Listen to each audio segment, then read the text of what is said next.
plus en plus de membres du personnel de soutien subissent des actes de violence au travail. C'est le cas au centre de service scolaire de la Riveraine. C'est le service offert aux élèves qui en prend un coup avec des démissions et un manque de personnel. Marie-Michel Martel. Bonne crise de colère là, qui peuvent crier, lancer des objets. C'est un membre du personnel de soutien sur 5 qui est victime de violences au centre de service scolaire de la Riveraine. Ça explique entre autres pourquoi, en 5 ans, 137 employés de soutien ont démissionné. Parce qu'ils trouvent ça difficile, la saturation des services qui est là, la saturation aussi de la violence des élèves qui sont dans certains points de service.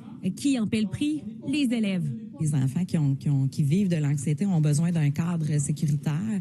Et quand on a des adultes qui sont essoufflés autour de nous, qu'on est un enfant qui est anxieux, ben c'est déstabilisant. Là. Fait que c'est sûr que c'est rien pour aider. Là. Fait que ça a un impact. La violence se présente sous plusieurs formes. Alors que 71 % des membres sondés ont dénoncé de la violence verbale avec des cris, on parle aussi de blasphème et de propos injurieux.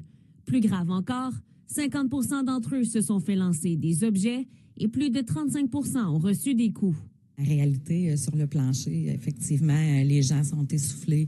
C'est pas rare qu'on a des téléphones de gens là, qui appellent, qui pleurent, qui sont un petit peu désemparés puis qui savent plus trop par où prendre leur travail. On constate de plus en plus de violence chez les tout-petits. Les maternelles 4 ans qui viennent d'arriver, la gestion des émotions est très difficile.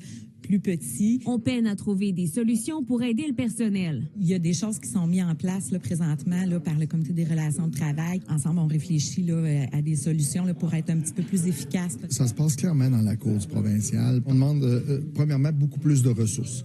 On demande d'être capable de travailler aussi avec ces ressources-là en amont.